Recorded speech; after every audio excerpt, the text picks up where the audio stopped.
Bueno, hola compañeros, mi nombre es Kia Andrea Navarrete Hernández, soy alumna de la Universidad Autónoma Metropolitana de la Unidad Xochimilco y actualmente estoy cursando el noveno trimestre de la licenciatura de médico cirujano. Y bueno, para la clase de neumología yo les voy a hablar sobre el asma bronquial. Bueno, primero una pequeña definición de qué es el asma bronquial. El asma bronquial se va a definir como una enfermedad inflamatoria crónica de las vías respiratorias y va a ser caracterizada por una hiperreactividad de la vía aérea a múltiples estímulos y a una obstrucción del flujo aéreo. Esta puede ser reversible de forma espontánea o ya con el uso de tratamiento. Bueno, también se puede presentar esta enfermedad de formas episódicas y dinámicas. Y bueno, la principal causa de la obstrucción se va a deber a la contracción del músculo liso bronquial. Esto se los explicaré un poco más a detalle en la fisiopatología, pero esta combinada con otras situaciones que van a pasar ahí, va a producir un ciclo persistente, inflamatorio. Y esto va a hacer que el paciente tenga cambios estructurales en la pared bronquial. Me parece muy importante saber conocer esta enfermedad, ya que pues es una enfermedad bastante común. Es una enfermedad que probablemente nosotros como médicos generales no nos vayamos a encontrar. Entonces, pues es importante el conocer lo mayor que se pueda acerca de ella, sobre todo resaltando algunas cosas que se los iré platicando mientras va avanzando la presentación. Pero bueno, esa era una breve introducción a la enfermedad. Entonces, en su epidemiología vamos a encontrar que en el 2019 aproximadamente 262 millones de personas en el mundo vivían con asma y se registraron 461,000 muertes. La prevalencia registrada es del 1% y el 18% y esta tiene una mayor frecuencia en países desarrollados. Sin embargo, al contrario de esto, en países que no son desarrollados, en naciones de bajos ingresos y bajos recursos, la mortalidad es muy alta, es de hasta el 80%. Y de hecho, el asma en niños es mucho más común. Esto tiene de hecho, el sexo masculino tiene una mayor predominancia que en adultos, bueno, que en personas femeninas. Ahora, lo que les acabo de mencionar es como una epidemiología a nivel mundial. Ahora, aquí en México es muy diferente, obviamente, a otras naciones. Y en México se estima que del 5% al 12% de la población padece de asma. Esto se traduce a alrededor de 8,5 millones de personas en México y siendo la población infantil más afectada, ya que indica más o menos dentro de este porcentaje un 7% a 33%. Se va a observar una prevalencia mucho más alta en zonas costeras. Esto debido a varios factores, pero sobre todo a un factor como de humedad y de incremento de alérgenos, que puede ser ácaros, cucarachas. También la humedad tiene ahí un papel, como se los acabo de mencionar, pues bastante importante en la hiperreactividad. Y también se había visto que en zonas con mayor altitud se va a registrar una menor prevalencia. México, como se los mencioné en la diapositiva pasada, México está entre los países con una mayor mortalidad por asma, esto debido a que México es un país pues, de bajos ingresos y se registra alrededor de 1,521 muertes anuales. Bueno, ahora en cuanto a los factores de riesgo, la verdad es que hay muchísimos factores de riesgo, es de verdad muy grande como este rollo de los factores de riesgo, ya que igual depende mucho del tipo de asma al que nos estemos presentando, depende mucho de la situación, donde el paciente viva, depende mucho. Sin embargo, traté como de resumírselos de la manera pues más sencilla posible. Entonces, bueno, empezamos con los alérgenos domésticos. Esto quiere decir que el paciente tenga contacto con ácaros de polvo, cucarachas, también la presencia de moho y también alérgenos como del tipo animal. que en la bibliografía lo describía como, por ejemplo, caspa animal. Sin embargo, pues también el epitelio, ¿no? El contacto con pelos de gatos, de perros, pues o sea, de cualquier animal doméstico que tengamos en casa puede ser un factor de riesgo para tener asma bronquial. Esto dependiendo de lo que hablemos, pero por ejemplo para el asma bronquial que tiene una relación con una alergia.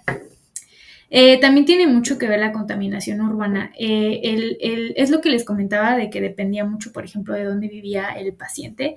El paciente puede vivir en una zona urbana bueno, tener como más predisposición, ¿no? A esto. Y bueno, también obviamente la exposición al humo de tabaco. Esto es muy, muy importante, sino que uno de los mayores factores de riesgo. Bueno, de hecho, la bibliografía mencionaba que podía ser una exposición prenatal como postnatal. Esto afecta muchísimo a los pacientes. De hecho, se encontró igual como una relación en estas etapas pues de la niñez, hablando ya un poco como de la manera postnatal, en niños que nacieron, por ejemplo, con un bajo peso, bebecitos prematuros, niños también que tienen pues alguna comorbilidad, también cuenta como un factor de riesgo. Bueno, ahora en cuanto a los factores de riesgo como ocupacionales, el estar en contacto también con ciertos químicos y contaminantes como por ejemplo el formaldehído, isocinatos de pintura también. También mencionaba polvos metálicos o polvos de madera. El contacto también con el látex o pesticidas también puede ser un factor de riesgo. También mencionaban que en pequeñitos también podía ser un factor de riesgo las infecciones virales a temprana edad, como por ejemplo el virus sincitial respiratorio o el rinovirus, el que los pacientitos tengan contacto temprano con estas enfermedades, también puede ser un factor de riesgo. Y los hijos de padres asmáticos o con atopias previas. Esto, de hecho, lo voy a mencionar después, pero la situación genética en el asma tiene mucho, pero mucho peso. Es bastante importante aquí en el asma. Incluso la bibliografía decía que estos chicos que son, bueno, estas personas que son hijos de padres con temas ahí familiares de rinitis o eczema, pueden tener hasta 3 a 6 veces más de probabilidad de tener asma. Bueno, ahora tenemos también otros factores como más como específicos, ajá, por así decirlo, que sería pacientes con obesidad, pacientes que tienen enfermedad por reflujo gastroesofágico, también pacientes que tienen alergias alimentarias pues presentes, también ansiedad y depresión y también la exposición al humo de leña, que relativamente este es como igual que en la exposición de tabaco, ¿ok? Es o sea, si los pacientes tuvieron exposición tanto prenatal como postnatal a la exposición del humo de la leña, también tiene mucho peso como factor de riesgo. Bueno, ahora en cuanto a la etiología, pues justo como les mencionaba, el factor genético va a tener muchísimo peso en la enfermedad. De hecho, la guía de Gina hace mucho énfasis que el asma no es solo una enfermedad, sino un síndrome heterogéneo que va a tener como múltiples causas. También mencionaba que justamente el asma surge cuando individuos genéticamente susceptibles se van a exponer a factores ambientales que van a provocar una respuesta inflamatoria crónica en las vías respiratorias. Pues, ¿qué nos quiere decir? Pues individuos genéticamente susceptibles, pues justo les menciono que la genética tiene muchísimo peso. Bueno, de hecho, el riesgo de asma va a ser mucho mayor si uno o ambos padres padecen enfermedades atópicas, como por ejemplo eczema, justo como les mencionaba, urticaria, alergias o rinitis. También, por ejemplo, que los padres tengan también hiperactividad bronquial. También se han identificado ciertos genes que están involucrados en esta enfermedad, como por ejemplo el ORMDL3 y el GCDMB en el cromosoma 17q21, que de hecho este cromosoma se ha asociado con una presentación temprana del asma. Igualmente se ha visto una relación en interleucinas número 4, interleucina 5, interleucina 13, que de hecho lo vamos a ver un poco más adelante en la fisiopatología, pero estas tres interleucinas son principales en su fisiopatología, o sea, son súper importantes para la fisiopatología de esta enfermedad. Y bueno, pues sabemos que estas codifican citocinas involucradas en la respuesta de linfocitos cooperadores del tipo 2 que pues generan la respuesta inmunitaria, que es clave para pues el tipo de asma, sobre todo alérgico, mencionaba. También existen los factores ambientales. Los factores ambientales no van a ser como causas por las que sí solas puedan como puedan dar asma, pero en personas pues susceptibles genéticamente pueden desencadenar o perpetuar pues el asma. Y en factores ambientales, pues vamos a tener como exposición a alérgenos como ácaros, pólenes, esporas de moho, caspa animal, lo que les mencionaba igual, el epitelio animal, también exposición a contaminación, como se los mencionaba ya en factores de riesgo, el tabaquismo activo y pasivo, los climas fríos y húmedos, la exposición a la leña, irritantes ocupacionales, infecciones de las vías respiratorias en temprana edad. Es justo como lo que ya les mencionaba de todo esto de los factores de riesgo, pues también entra como esta etiología en cuanto a factores ambientales. Bueno, ahora en cuanto a su clasificación, la verdad es que la clasificación es un poco larga. Son bastantes tipos de tipo, bueno, bastantes tipos de asma. Sin embargo, traté de resumírselos lo más que pude y hacer una tabla, pues también para que ustedes puedan como visualizarlo un poco mejor. Pero bueno, empezamos con el asma alérgico o extrínseco. Este de hecho es el tipo más común de asma y este va a tener un inicio pues temprano durante la infancia o adolescencia también puede aparecer. Y este tipo de asma va a ser sobre todo en pacientes con predisposición genética, con un historial familiar pues justo de atopias y pues su curso va a ser intermitente o estacional, sobre todo en estas épocas como por ejemplo de invierno o primavera, ya que pues como les mencionaba, invierno pues por el clima frío y que llega a ser húmedo también a veces. Y pues en primavera, pues justo porque está en contacto con alérgenos como el polen, por ejemplo, ¿no?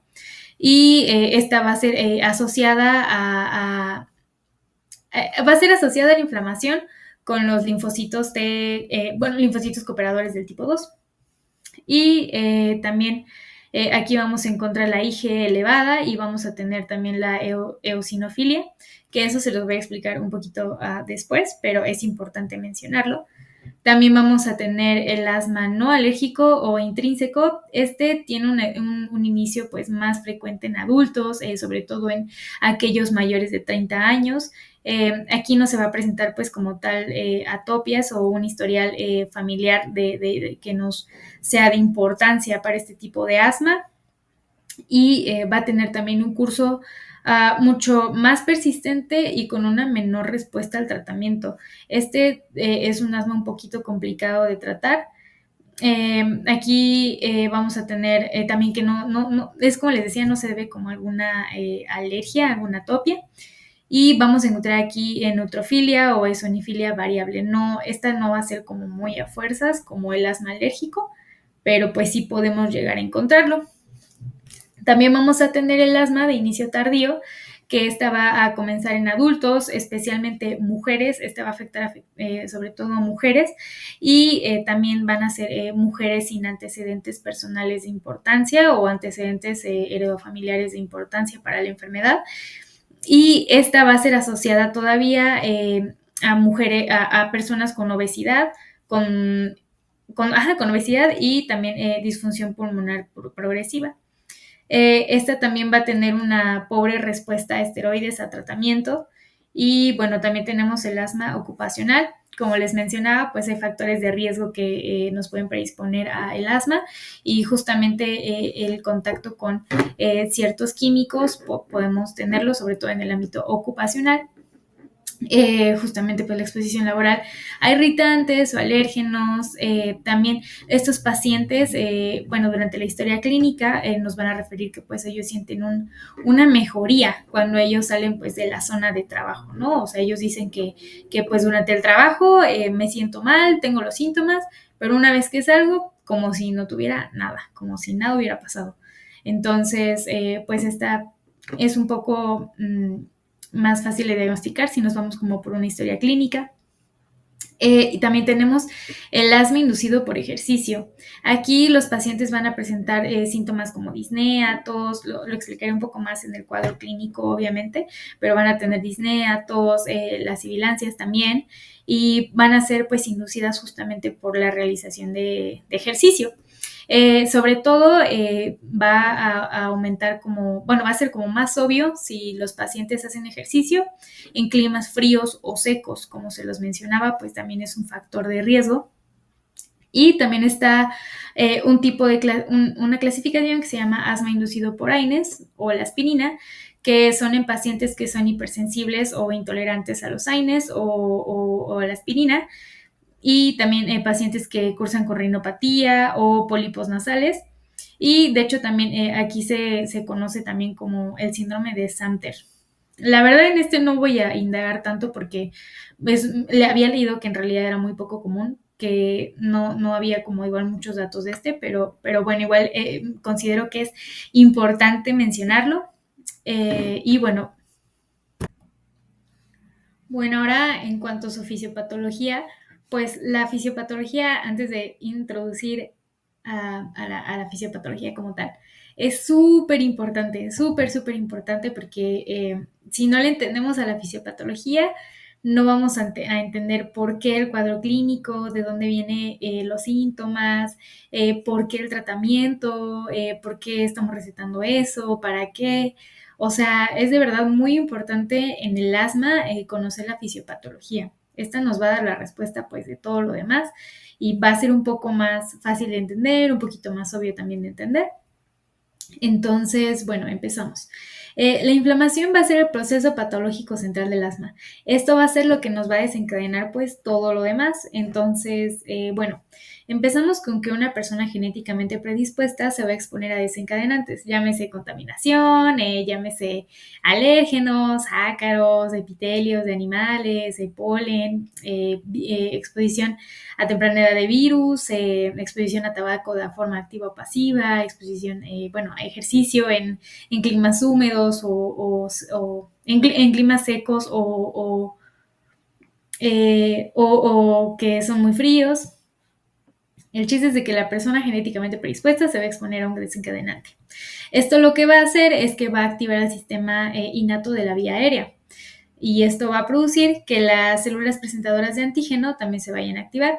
Lo va a captar y lo va a migrar hacia los ganglios linfáticos, en donde ahí se van a presentar a los linfocitos T vírgenes, y en presencia de citoquinas como la interleucina 4 va a promover su diferenciación a linfocitos cooperadores del tipo 2. Esto es muy importante ya que, bueno, por ejemplo, los linfocitos cooperadores van a secretar las interleucinas, que son súper importantes para esta fisiopatología, que va a ser interleucina 4, interleucina 5 e interleucina 13. Cada una va a tener una distinta función. La interleucina 4 se va a encargar del estímulo de linfocitos B, y esto para producir pues IgE. La interleucina 5 se va a ocupar de activar los eosinófilos, y la interleucina 13 va a estimular la producción de moco y la hiperreactividad bronquial, que esto es súper característico de la clínica. Ahorita lo van a ver. Entonces, bueno, al ser activados los linfocitos B, van a producir IgE específica contra el alérgeno, y se unirá a los receptores de inmunoglobulina E de alta afinidad, que aquí se los puse, la abreviatura, y esto pues obviamente los mastocitos, y al pasar eso van a quedar sensibilizados los mastocitos, y en exposiciones posteriores bueno, se van a unir a las IgE y van a activar de nuevo a los mastocitos. Entonces, su unión va a provocar, y su unión y su sensibilización va a provocar que se produzca histamina, leucotrienos como LTC4, LTD4 y LTE4. También se va a producir prostaglandina D12 y triptasa, y estas van a causar inmediatamente una broncoconstricción aguda. Esto es súper característico para las sibilancias. Este es lo que pasa cuando nosotros escuchamos sibilancias en el asma bronquial. Entonces esto lo que va a ocasionar va a ser un aumento en la permeabilidad vascular, y esto va a causar un edema y estimulación también de nervios aferentes, y esto nos va a ocasionar tos. La estimulación de nervios aferentes nos va a ocasionar la tos del asma bronquial. Entonces, vamos a tener después de esto una fase inflamatoria tardía que se puede presentar de 4 a 6 horas después, y aquí van a llegar un segundo grupo de células autoinmunes. Van a llegar más linfocitos, cooperadores del tipo 2, más neutrófilos, más basófilos, más monocitos, y también más eosinófilos, que de hecho su acumulación de los eosinófilos lo que van a provocar es que van a inducir al daño epitelial, y esto va a hacer que pues continúe con la inflamación. Entonces, en este proceso también se van a liberar marcadores como la proteína catiónica eosinofílica, como les mencionaba al principio, que va a dañar el epitelio bronquial, y los leucotrienos y citoquinas que perpetúan con la broncoconstricción, bueno, que se traduce en una respuesta exagerada de las vías aéreas a estímulos inespecíficos. Entonces, volviendo con este tema de las interleucinas 13 van a estimular a las células calciformes, y esto va a ocasionar la producción de moco espeso, igual muy característico del cuadro clínico. La producción de este moco espeso, combinado con células descamadas y proteínas, van a ocasionar la formación de tapones de moco, que van a obstruir los bronquiolos pequeños. Y esto en combinación con la contracción del músculo liso, la inflamación y el edema van a ocasionar una disminución del flujo aéreo. Súper específico del asma. Es que de verdad todo esto es muy específico del asma, lo vamos a ir viendo un poquito más adelante, pero sí, o sea, todo esto tiene mucho que ver con el asma. Es muy importante entenderle la fisiopatología. Ahora, en cuanto al cuadro clínico, pues ya sabiendo la fisiopatología, pues ya podemos identificar un poquito mejor. Los pacientes van a presentar disnea. La disnea es la obstrucción, es la sensación de falta de aire, y mayormente se va a describir con un patrón expiratorio prolongado. Esto es debido pues por la obstrucción bronquial que vamos a encontrar, por la broncoconstricción y pues el edema. También vamos a encontrar la sibilancia, súper característico. Va a ser un sonido sibilante al expirar y en ocasiones al inspirar. Esto igual se debe pues al paso de aire a través de los bronquiolos, más bien, perdón, por los bronquios estrechos, por la inflamación y la presencia del moco. Igual, pues como se los mencionaba, el moco va a ser muy espeso, entonces pues, bueno, al pasar como por este moco tan espeso puede también generar vibraciones. Había leído que también podía generar vibraciones audibles en la expiración sobre todo. Y también vamos a tener la tos. Es que todo esto viene en la fisiopato, pero bueno, la tos también es referida especialmente en los pacientes en la noche o al realizar ejercicio. Los pacientes dicen que es una tos como muy seca y productiva. Esto, pues como se los mencionaba, es debido a los receptores irritantes en las vías aéreas por la inflamación o por el moco. Y también los pacientes refieren que la tos va a incrementar sobre todo con estímulos leves como el aire, el frío o el ejercicio. También otro síntoma que es un poco menos común, pero también lo llegan a tener los pacientes, es la opresión torácica.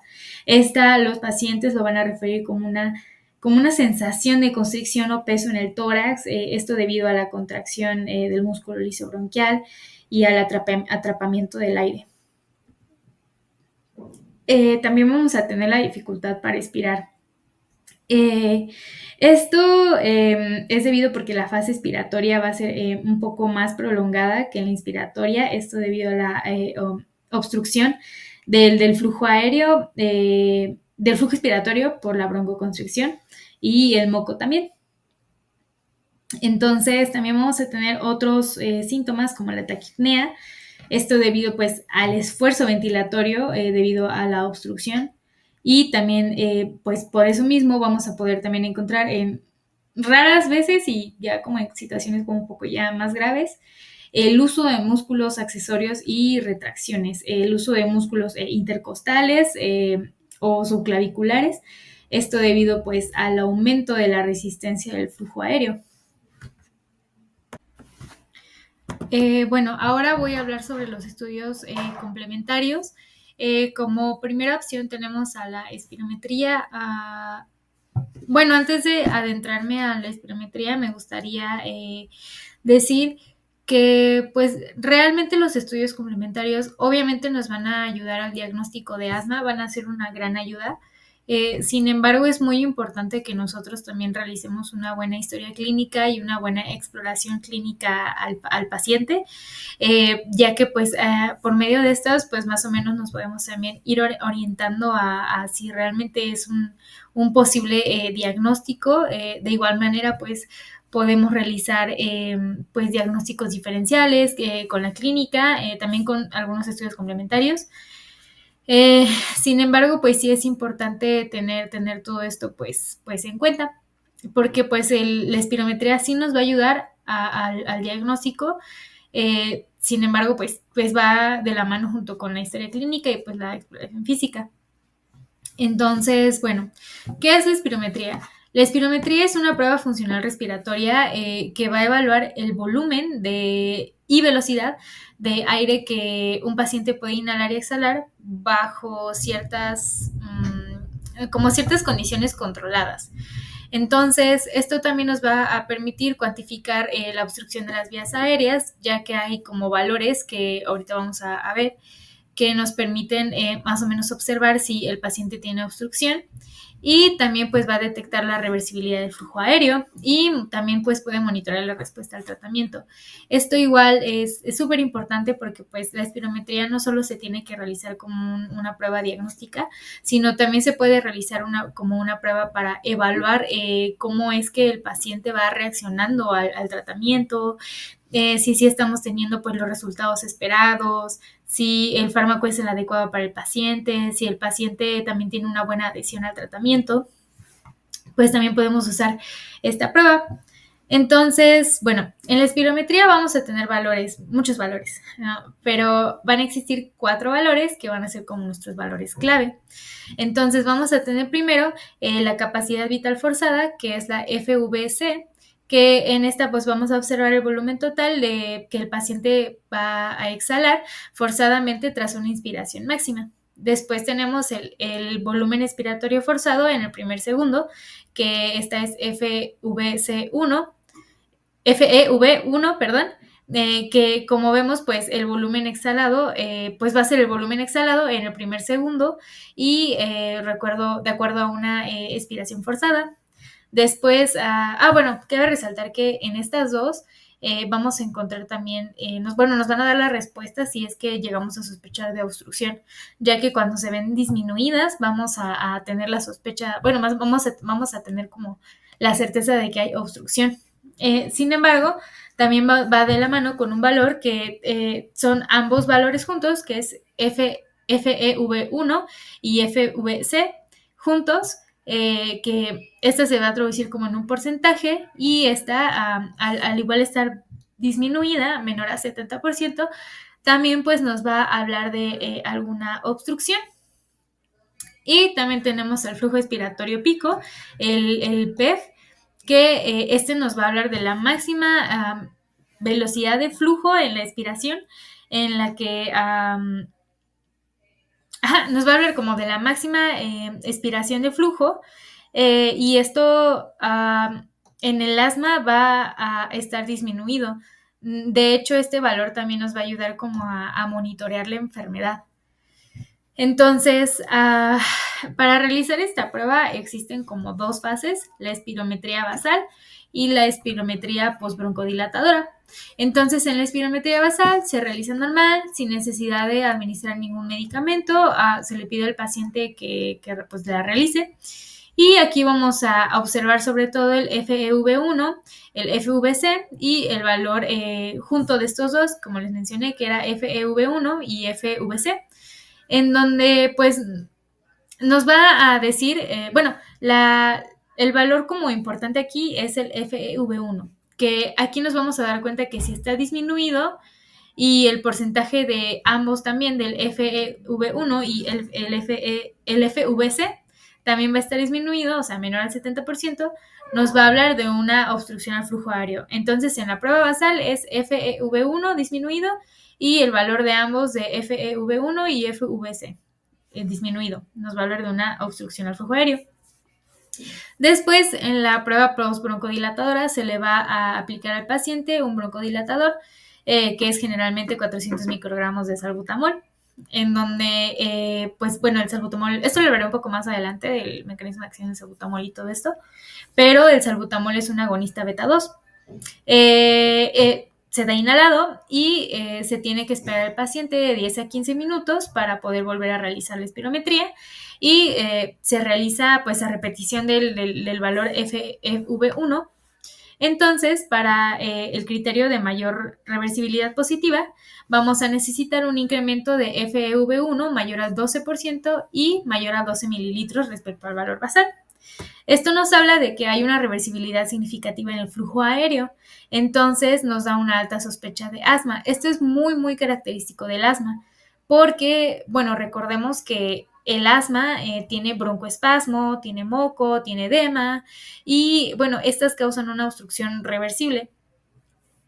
Entonces, al nosotros aplicar un broncodilatador, lo que va a pasar es que va a actuar el beta 2 sobre el músculo liso bronquial y lo va a relajar. Esto va pues a provocar que haya una mejoría instantánea en el flujo y pues ese cambio es muy, muy característico del asma. Entonces, como aquí les puse la imagen, vamos a tener un patrón llamado patrón obstructivo en la curva del flujo-volumen, en donde pues en el descenso de la pendiente vamos a poder observar pues que en el descenso de la pendiente del en el descenso de la pendiente inicial de la expiración FEV1 vamos a encontrar una forma de cuchara en la curva y postbroncodilatadora vamos a encontrar una mejoría significativa.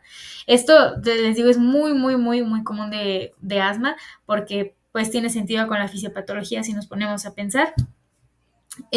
Sin embargo, también la bibliografía mencionaba que no nos tenemos que casar como con la idea de que con la espirometría vamos a diagnosticar absolutamente a todos los pacientes, porque de hecho en la bibliografía mencionaba que hay ciertos pacientes que, como por ejemplo los que no tienen algún síntoma al momento de realizar la prueba, pacientes asintomáticos, que pues no nos van a reflejar algo significativo en la espirometría. O sea, los pacientes se pueden realizar 1,000,000 millones de espirometrías y jamás nos va a salir algo, un resultado significativo en ninguna espirometría.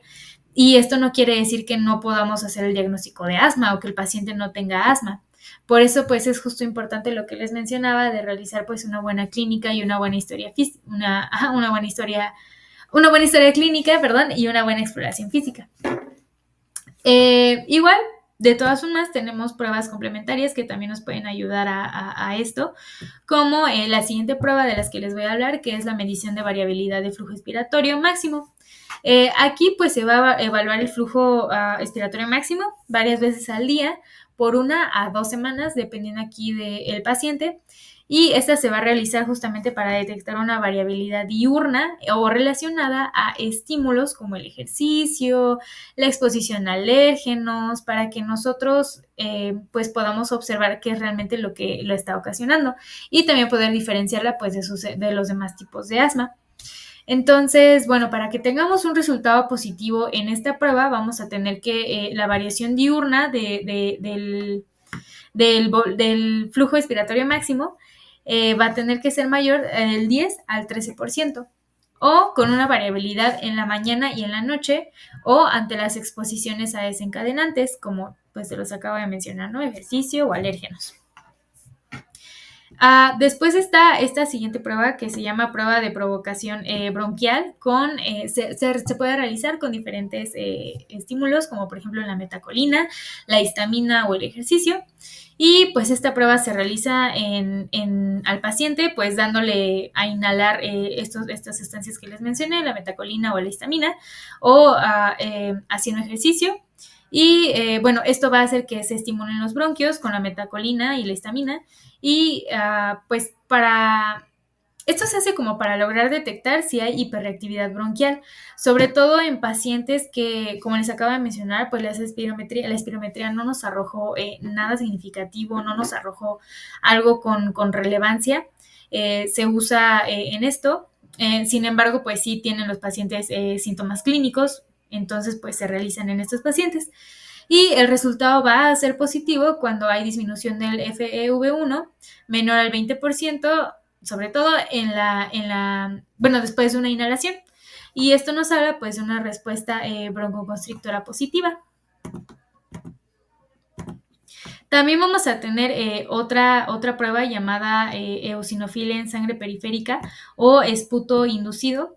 Esta se va a realizar por medio de un conteo de eosinófilos en sangre o esputo para detectar si hay inflamación eosinofílica. Esta va a ser positiva si en sangre tenemos más de 300 células por milímetro cúbico y en esputo si tenemos de 2 a 3%. Después tenemos las pruebas de alergia. Estas pues detectan IgE específicas o también se puede realizar en pruebas cutáneas y aquí pues se usa para la detección de sensibilización a alérgenos comunes. También identifica si el asma es de tipo alérgico, pues ya que nos podemos aquí dar cuenta. Y aquí para que la prueba arroje una prueba positiva, el IgE pues va a ser específica positiva a los alergenos o la prueba cutánea pues va a ser positiva. Y hay otra prueba que aquí no mencioné, que es la radiografía de tórax. La radiografía de tórax únicamente se va a realizar como diagnóstico diferencial. Esto se debe a que, como pudieron observar en el cuadro clínico, pues realmente los síntomas no son muy específicos de la enfermedad. Es decir, si hay síntomas como que dices, esto me puede orientar, pero realmente no hay algo súper específico de la enfermedad.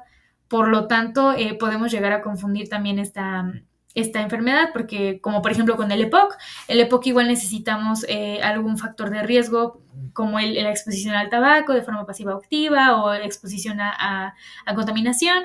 Entonces, pues es importante la radiografía de tórax únicamente si queremos hacer algún diagnóstico diferencial, como EPOC o neumonía. Y pues de todas formas, si lo llegáramos a realizar pues en pacientes con asma, la verdad es que no observaríamos absolutamente nada relevante, no observaríamos algo como de importancia. Bueno, ahora hablando en cuanto a la anatomía patológica, sí se va a encontrar, sobre todo, pues les traté de poner imágenes como que yo pudiera describírselas, como para que lo pudieran entender mejor. Entonces, bueno, en la primera parte de arriba, en los primeros dos recuadros, vamos a observar pues la mucosa bronquial normal, sin ningún tipo de alteración, sin ningún tipo de patología. Y como podemos observar en la parte de abajo vamos a poder ver un engrosamiento epitelial. Esto también también podemos observar inflamación, tapones mucosos, como les digo. O sea, es lo que les decía en la fisiopatología, que es de verdad muy bueno, muy básico entender la fisiopato, porque así nos podemos dar cuenta pues de que todo lo demás pues tiene sentido, ¿no? Todo lo demás va cuadrando con lo que vamos observando. Pues el engrosamiento epitelial, la inflamación, los tapones mucosos, todo lo que pues el asma conlleva como tal en su fisiopatología. Y bueno, en esta segunda imagen, justo bueno, viene señalada con las flechitas rojas y la flechita azul. Vemos a la submucosa con numerosos eosinófilos, que de hecho, miren, la flechita roja muestra el aumento visible del músculo liso, como podemos, es que creo que no se ve, pero como podemos observar aquí, es el aumento visible del músculo liso, y en la flechita azul podemos ver que es moco retenido. Vuelvo y reitero, la fisiopato pues justo ya nos dio la respuesta a todo esto, pero es lo que podemos observar. Y bueno, en la tercera imagen también vamos a poder observar edema, necrosis fibrante, el predominio eosinofílico, eh, tanto a nivel bronquial como a nivel perivascular, esto debido pues a la exposición repetida en alérgenos. Como se los mencionaba, pues conforme más nos vayamos exponiendo al alérgeno, pues ya va creando también una cierta memoria. Entonces, pues esto es lo que se puede observar en el asma. Justo como, o sea, les comentaba en la fisiopatología, pues es que es todo lo que vemos. O sea, los eosinófilos es súper característico, el aumento visible de músculo liso, el moco retenido, o sea, es de verdad muy, muy, muy característico esto también. Ahora les voy a hablar de un tema súper importante que sí quisiera hacer como mucho, mucho énfasis en esto. De verdad, es súper importante que nosotros como médicos generales, como los médicos pues de primera instancia que vamos a hacer, es muy importante que tengamos el conocimiento de las crisis asmáticas, del tratamiento del asma, ¿sale? Porque una cosa muy diferente es una crisis asmática y el tratamiento que vamos a dar para la crisis asmática, y otra cosa muy diferente es ya el asma como un padecimiento crónico sin alguna exacerbación como pues se lo es una crisis asmática. Es muy, muy importante, ¿sale? Bueno, voy a empezar con la crisis asmática. Entonces, una crisis asmática es un episodio de empeoramiento agudo o subagudo de los síntomas del asma que van a requerir pues una intensificación en el tratamiento. Eh, Podemos observar, bueno, antes de eso podemos observar síntomas mucho más agravantes: disnea, tos, sibilancias, opresión torácica, caída del flujo expiratorio. Y bueno, esta pues va a ser una descompensación inflamatoria y funcional que pone en riesgo la oxigenación y ventilación. Aquí la INA lo dividía como en diferentes grados, esto como para poder entenderlo un poquito mejor. Yo no puse la tabla de la INA porque considero que esta tabla está mucho mejor explicada que el de la INA, porque el de la INA solo viene como una tabla que dice de lo de la saturación, pero para mí es más importante como que entender esto porque es como lo que más podemos observar. La saturación sí, o sea, sí la podemos medir, pero también esto pues es importante.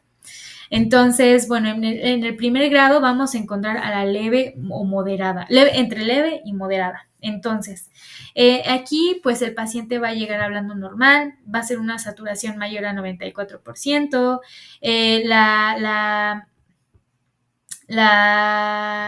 PEF va a estar pues arriba del 50%, el paciente va a presentar un buen estado general, sí va a tener los síntomas un poco más agravados, sin embargo, pues no va a ser como tan grave, no va a ser como tan escandaloso esta crisis.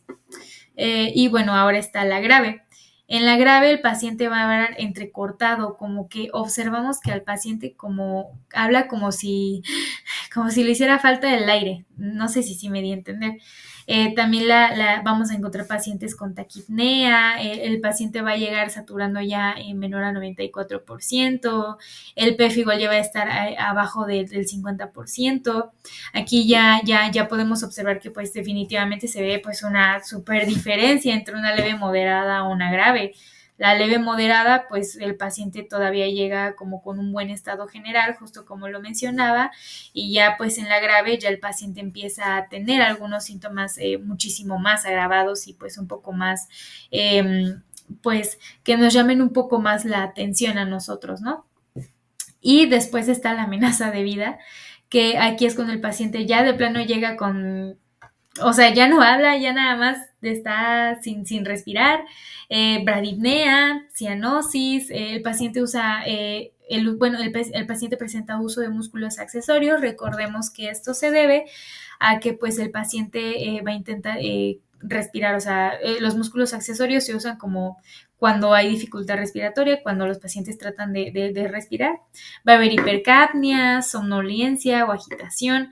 Entonces, está bastante explicado, bastante bien dividido, es una tabla comparativa en la que podemos nosotros observar pues justo estas características, es como muy, muy característico todo esto.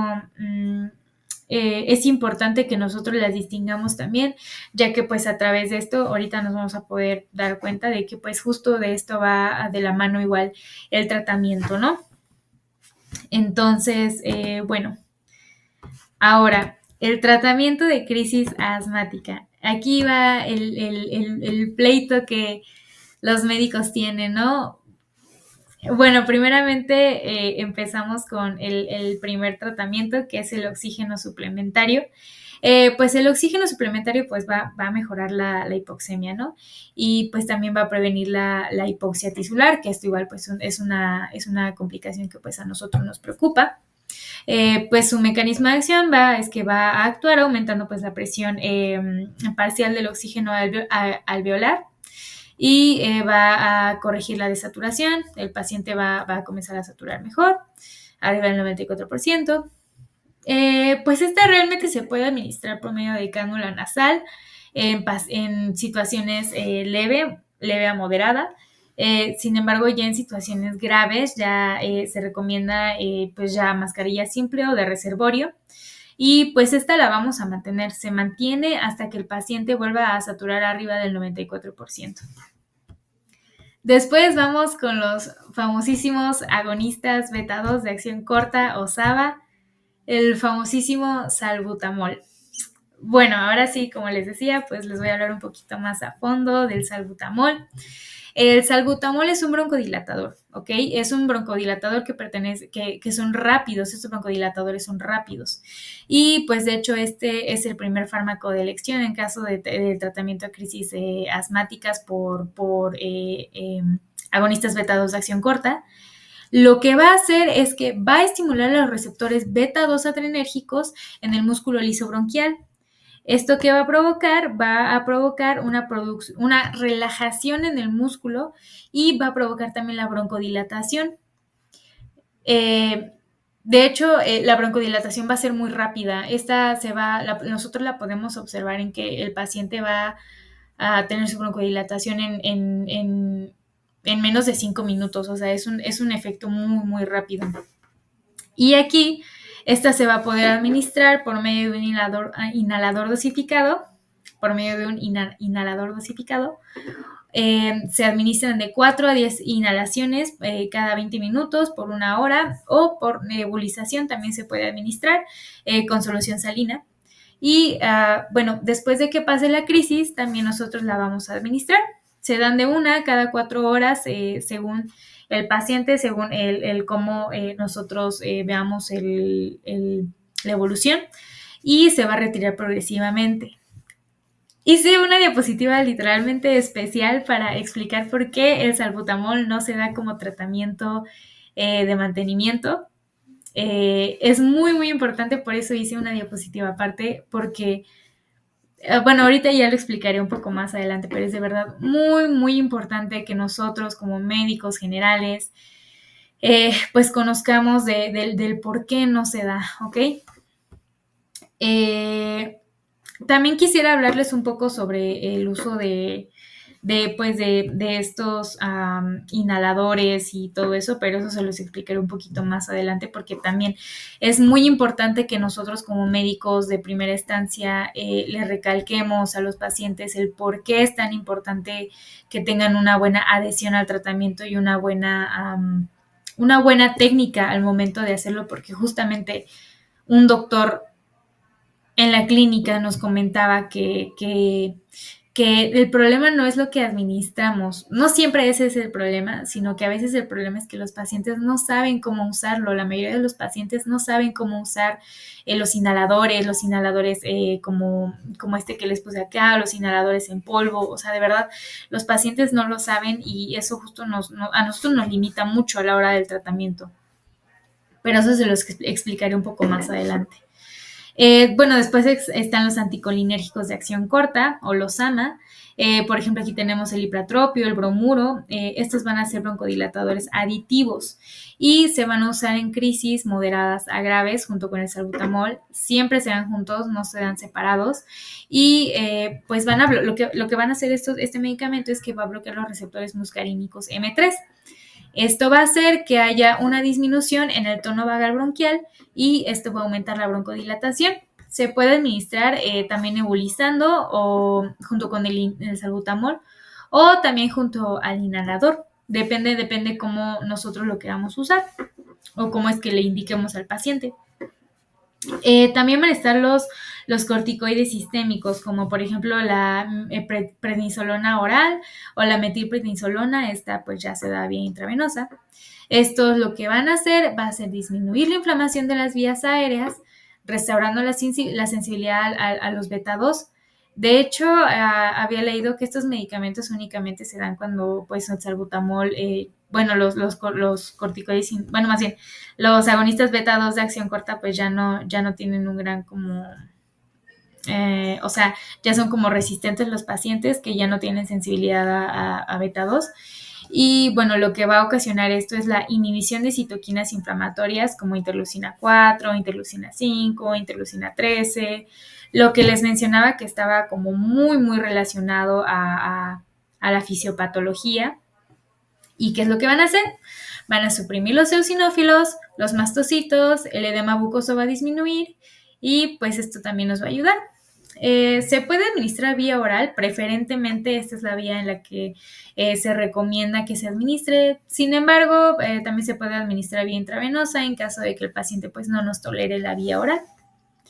Y también, bueno, aquí no lo puse, pero también está el sulfato de magnesio intravenoso.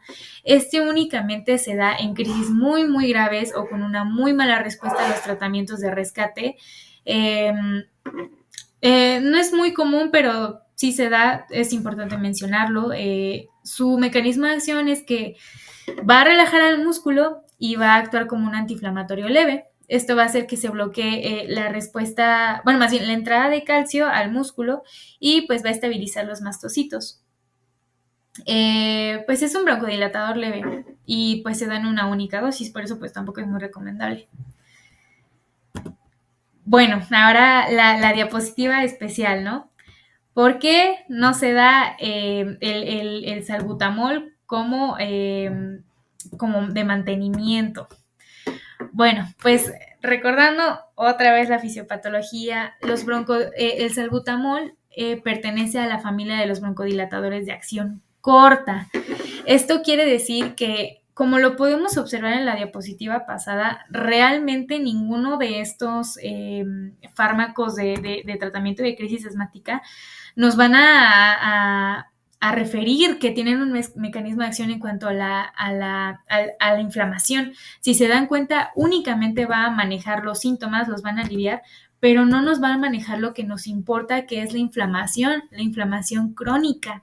Esto es muy importante y justo la pelea del salbutamol, porque, bueno, a mí me da, no sé si a ustedes compañeros les ha llegado a tocar escuchar, pero a mí sí me ha llegado a tocar escuchar que todavía se da, los médicos todavía lo dan como tratamiento de mantenimiento y eso está súper mal. Tiene bastantes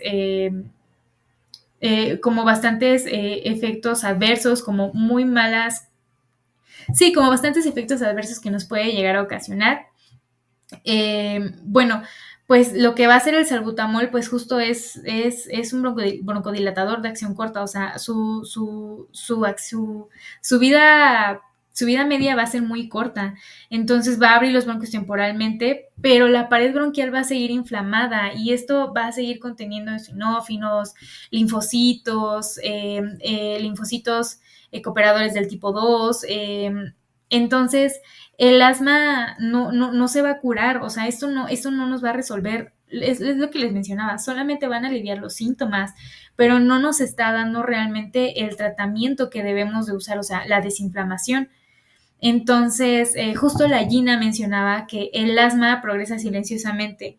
ya que enmascara los síntomas y volviéndose más grave con el tiempo y resistente. Es lo que les mencionaba con lo de magnesio, que esto ya se da cuando ya son resistentes los pacientes al salbutamol, a este tipo de tratamientos. Esto es súper peligroso porque el salbutamol sí se puede dar como tratamiento de crisis asmática, de rescate, pero obviamente no de manera de mantenimiento, o sea, no de manera crónica. Entonces, de hecho, justo mencionaban que el uso del salbutamol más de 3 veces por semana se asocia con mayor riesgo de exacerbaciones graves, que los pacientes cada vez que tienen sus crisis asmáticas, cada vez vayan siendo mucho más fuertes, hospitalizaciones, muerte por asma, está muy relacionado con la muerte por asma, y también se vuelve mucho menos efectivo, o sea, nosotros vamos a tener que necesitar mucho más dosis de salbutamol como para que nos haga el mismo efecto. Entonces, eh, es de verdad muy importante conocer todo esto. El salbutamol no se da como tratamiento de mantenimiento, solo se da como tratamiento de rescate y eso ahorita justo leyendo y todo esto, la verdad es que ya ni tanto. Ya hay otras opciones de rescate que en un momento más se los voy a mencionar, pero realmente no. Y es muy importante conocer esto. Otra vez la frasecita de acá abajo que dice, el salbutamol solo trata el síntoma, no la causa. Es muy importante esto, compañeros. Bueno, ahora sí, pasando con el tratamiento de control, pues vamos a tener que la primera opción y de hecho el gold estándar en cuanto al tratamiento es el tratamiento, son los corticoides inhalados o los AICS. Este es el tratamiento de base de absolutamente todos los tipos de asma. Eh, Su mecanismo de acción va a ser que va a tratar va a suprimir la inflamación de la inflamación tipo 2, esto pues también suprimiendo a las interleucinas 4, 5 y 13 que justo les mencioné en esto de la fisiopatología, y esto lo que va a provocar va a ser una reducción de eosinófilos, también va a haber una reducción en la producción de moco y también pues va a disminuir significativamente el edema. Esto va a tener un diferente, o sea, vamos a clasificar el asma como su tratamiento de diferentes formas según la INA. Ahorita les voy a enseñar esas tablas, sin embargo, pues sí es bastante importante. Como ejemplos tenemos a la budesonida, la beclometasona, la fluticasona y la mometasona, que son como los principales. Sin embargo, pues la primera, o sea, la que se da como de cajón es la budesonida, esa es la principal. Pero también se da la beclometasona, o sea, es primera opción, budesonida, segunda opción, beclometasona. Y bueno, esto se va a suspender en caso de que el asma ya esté controlado, esto pues dependiendo de los pacientes, después de 3 a 6 meses, y esto pues siempre bajo un monitoreo constante. En caso de que pues los pacientes no refieran mejoría a este tratamiento, se les va a indicar obviamente en dosis más bajas, pero pues también se va a seguir administrando. Como segunda opción, tenemos a los agonistas beta 2 de acción prolongada, los LABA, que son los hermanos de los SABA, como el salbutamol, que, bueno, estos son agonistas beta 2 de acción prolongada, y el salbutamol, pues, es de acción corta. Entonces, siempre se van a usar estos en combinación, los LABA, con algún corticoide inhalado. Nunca se usan solos, su uso solo no está indicado. Y como pues ejemplos tenemos al formoterol más la budesonida, que es un corticoide inhalado, formoterol un LABA, la budesonida un corticoide inhalado. El salmeterol también va a ser un agonista, un LABA, y la beclometasona pues ya va a ser un corticoide inhalado. Y como tercera opción, pues se da el corticoide inhalado más el formoterol en un solo inhalador. Para esto se le llama el SMART, que es el Single Maintenance de Reliever Therapy. and reliever therapy, y esta se va a usar como control diario y como rescate. De hecho, técnicamente la abreviatura SMART lo que quiere decir es que se encuentra en un solo inhalador. O sea, el medicamento, ambos medicamentos están en un solo inhalador. Y aquí se usa, por ejemplo, la budesonida de 200 microgramos más el formoterol 6 microgramos por máximo 8 días. Y bueno, aquí igual era justo lo que les mencionaba hace algunas en la diapositiva pasada, en las diapositivas pasadas, que es muy importante explicarles a los pacientes cómo usar estos inhaladores. Justo en una clase de neumología, el doctor nos comentaba que en realidad no era que los medicamentos no hicieran el efecto esperado, sino que realmente los pacientes no tenían idea de cómo usar estos inhaladores, o el uso estaba pues mal hecho, mal realizado. Entonces pues esto obviamente nos interfiere con nuestro tratamiento. Es importante explicarles a los pacientes debido a que pues ellos no tienen el conocimiento que nosotros tenemos, y para ellos, para nosotros igual suena muy obvio, pero para ellos pues puede ser un poquito más complicado de entender. En realidad sí tiene su complejidad. De hecho, el inhalador que todos conocemos, este inhalador, el de la primera imagen, pues en realidad es bastante, no es como todos pensamos que se llega a usar. Y justo ya se recomienda el inhalador, el uso del inhalador con la boquilla. Sin embargo, pues sí es muy importante, de verdad, pues recalcarles a los pacientes que es muy importante, pues el buen uso, el buen manejo, una buena adhesión al tratamiento, de verdad es muy importante. Y bueno, por ejemplo, yo aquí les puedo explicar cómo se usan. Justo nos acaban de explicar a nosotros, pues ese inhalador convencionalmente se usa así. El paciente va a hacer una inhalación o una exhalación, otra inhalación y otra exhalación. Y a la tercera inhalación, el paciente va a disparar el fármaco y lo va a inhalar. Y si es posible, es bueno que lo retenga de 10 segundos. Entonces lo va a inhalar, retiene 10 segundos y exhala. Esa es una buena manera de administrar el inhalador. Sin embargo, hoy en día pues también ya se ha modificado esto, y también existen ya otras terapias, como por ejemplo los inhaladores en seco, en polvo, que es el de abajito, que es como un huevito. Ese en realidad es bastante fácil su uso, de verdad. O sea, únicamente se le pone el medicamento, se abre y literal sale disparado. Entonces lo único que uno tiene que hacer pues es inhalarlo. No hay necesidad de realizar alguna otra cosa. Ahora, esta era la tabla que les comentaba, que en la que la Gina clasificó como los tipos de asma, y justamente como para realizar un buen tratamiento a este. Entonces lo divide la Gina en steps: step 1, step 2, step 3, step 4 y step 5. Y bueno, aquí pues ya tiene un manejo diferente cada uno. En los step 1 o leve intermitente se va a usar algún corticoide inhalado con un formoterol a libre demanda. Esto pues se usa, y como tratamiento alternativo se usa también un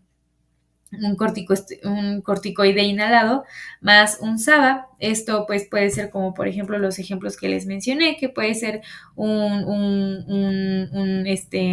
no sé, budesonida más el salbutamol.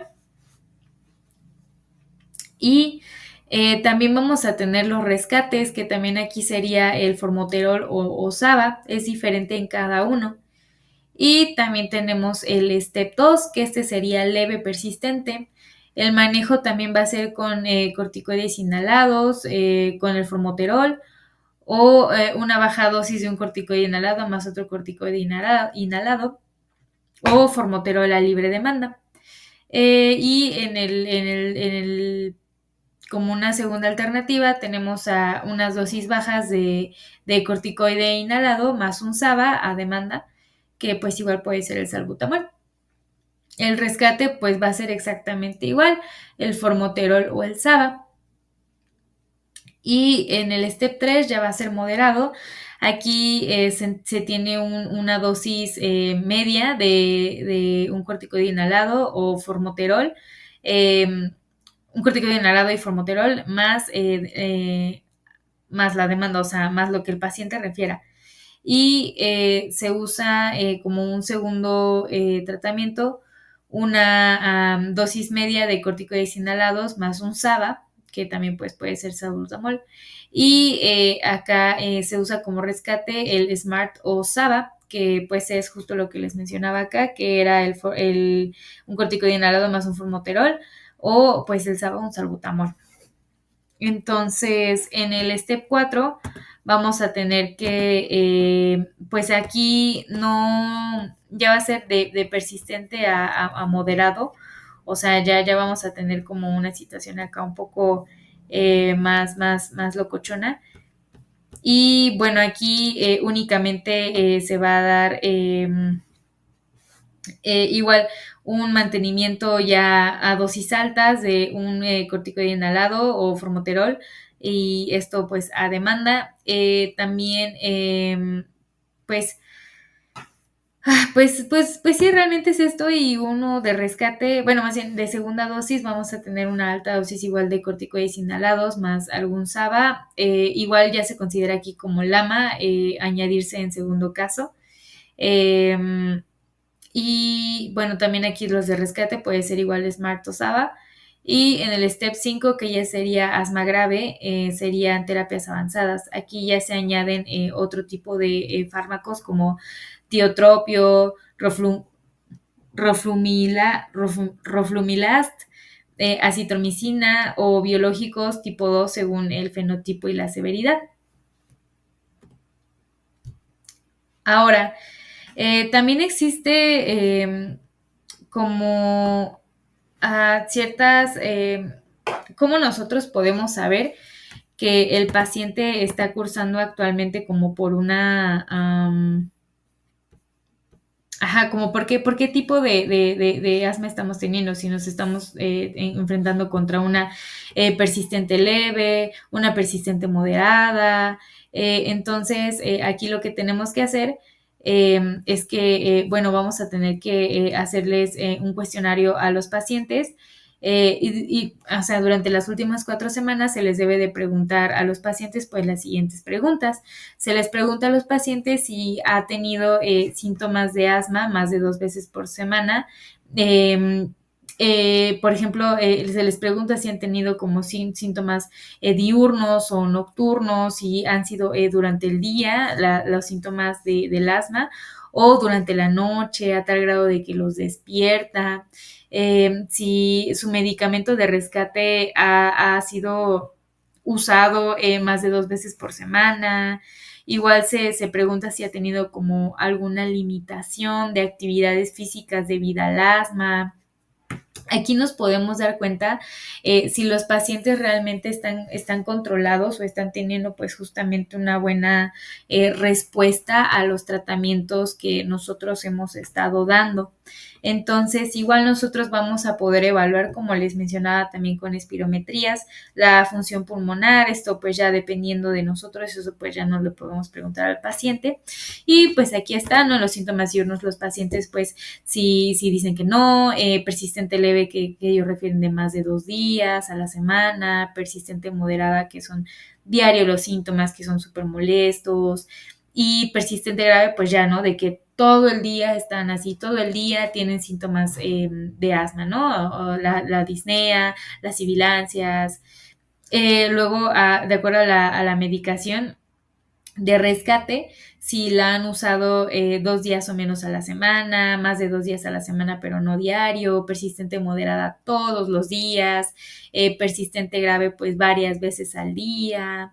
En cuanto a los síntomas nocturnos, pues justo si los han despertado no más de 2 veces al mes, en persistente leve más de 2 veces al mes, en persistente moderada más de una vez a la semana, en persistente grave pues muy frecuente, o sea que casi todas las noches se están despertando por síntomas de asma. En la limitación de actividades, pues los pacientes en intermitente van a referir que pues ninguna limitación, persistente leve pues algo, persistente moderada bastante limitación y persistente grave ya muchísima limitación. Es decir, que incluso ellos caminan y dicen que se están sintiendo mal, o sea, que sienten mucha falta de aire. En la función pulmonar, pues vamos a tener que el FEV1 o PEF por ciento, intermitente mayor a 80%, el persistente leve mayor también a 80%, persistente moderada de 60 a 80% y persistente grave ya va a ser pues menor al 60%. En las exacerbaciones, pues los pacientes que digan que ninguna va a ser intermitente, una o ninguna al año, persistente leve, persistente moderada 2 o más al año y persistente grave pues ya serían pues también 2 o más al año. Aquí también nosotros pues nos vamos a clasificar de acuerdo a los niveles de control. Pues los pacientes justo con que refieren que pues está controlado pues no van a tener ninguno de los síntomas, van a tener pues síntomas diurnos casi nulos o menores a 2 días por semana, como ya les había comentado. Van a referir pues no, que no tienen despertares nocturnos, no van a referir limitación a actividades, no van a referir también que pues no han hecho uso de su tratamiento de rescate más de 2 días a la semana y pues en riesgo futuro o como las ajá, pues como nosotros observemos que van progresando, pues realmente no hay factores de riesgo adicionales, o sea, no hay factor de riesgo. Y en pacientes controlados, parcialmente controlados, vamos a tener uno o dos de los criterios anteriores, ya sea un síntoma diurno, un despertar nocturno, más de 2 veces a la semana, limitación de actividades. Vamos a tener algunos de estos positivos para que los pacientes pues ya nos refieran alguna situación. Ahora, en cuanto al riesgo futuro, pues vamos a tener la presencia de más de un factor. Entonces, por ejemplo, una exacerbación previa, que el FEV1 sea menor a 80%, el tabaquismo, obesidad, ya pacientes como con otro tipo de comorbilidades, el tabaquismo pues un factor de riesgo, y en el otro sería pacientes no controlados. Son pacientes que pues van a tener más de 3 de los criterios anteriores, o sea, van a ser pacientes nada controlados. Es muy importante checar realmente si el medicamento no nos está haciendo efecto o de verdad es una situación que es más de los pacientes que no tienen una buena adhesión al tratamiento. Ahora, en cuanto a las medidas preventivas, bueno, esta va a ser principalmente evitar los desencadenantes como aeroalérgenos, que serían pues irritantes inhalados, el uso de cigarro pasivo o activo. Es muy importante también nosotros promover a los pacientes a que si tienen alguna de estas como o sea, si están expuestos como estos desencadenantes, sí hacerles ver que es muy importante que ellos se alejen o dejen de hacer eso. Por ejemplo, los pacientes fumadores, es muy importante también nosotros darnos cuenta si el paciente realmente tiene esa disponibilidad de dejar el cigarro, esa disponibilidad de tratar de dejarlo. También alejarse de la contaminación, productos de limpieza también que a veces suelen ser como muy irritantes también para los pacientes, también el evitar hacer ejercicio en ambientes fríos y secos, esto también es muy importante porque pues bueno, es justo viene de los factores de riesgo, ¿no? O sea, los pacientes que refieren que sus síntomas se exacerban cuando hacen ejercicio en lugares fríos y secos. También es importante promover una buena adherencia al tratamiento. Es lo que les comentaba de que de verdad es muy importante hablar con los pacientes, decirles que pues esta enfermedad no se va a curar, es tratable, claro que sí, es muy tratable y se puede controlar, sin embargo pues no hay cura. Entonces pues es muy importante que los pacientes entiendan esto. Y es importante pues también hablar con ellos de este tema. Es importante, igual justo como les decía, hacerles ver que pues todavía ellos tienen que poner de su parte para poder adherirse al tratamiento, que a pesar de que son tratamientos, pues a veces sí pueden llegar a ser largos, pues es importante que ellos sí lo cumplan y lo cumplan específicamente, eh, pues sí, que lo cumplan como muy bien para que podamos ver resultados. También es muy importante pues justo enseñar a utilizar los dispositivos, o sea, es que les digo que los pacientes a veces no es porque no tengamos una buena respuesta al tratamiento, sino es porque pues los pacientes ni siquiera saben cómo usar los dispositivos. Es muy importante también enseñarles eso. También tratar pues las comorbilidades que los pacientes lleguen a tener como rinitis alérgica, enfermedad por reflujo gastrointestinal, eh, obesidad, apnea del sueño. Es importante también que los pacientes pues traten estas comorbilidades porque pues si no, pues se nos agrava un poquito más, ¿no? Y después también pues la vacunación también es importante, justo la bibliografía mencionaba que podíamos nosotros como fomentar la vacunación, sobre todo en enfermedades respiratorias como la influenza anual, el neumococo o el COVID-19. Y bueno, esto sería todo, compañeros. Esta fue la bibliografía que yo utilicé. Mayormente me basé en la INA, sin embargo, también usé el Harrison para algunas definiciones, algunos factores. Y también utilicé otro tipo pues de artículos que también utilicé como para poder guiarme un poquito más, poder dar como un poco de información pues más actualizada. Y pues eso sería todo, compañeros. Muchas gracias.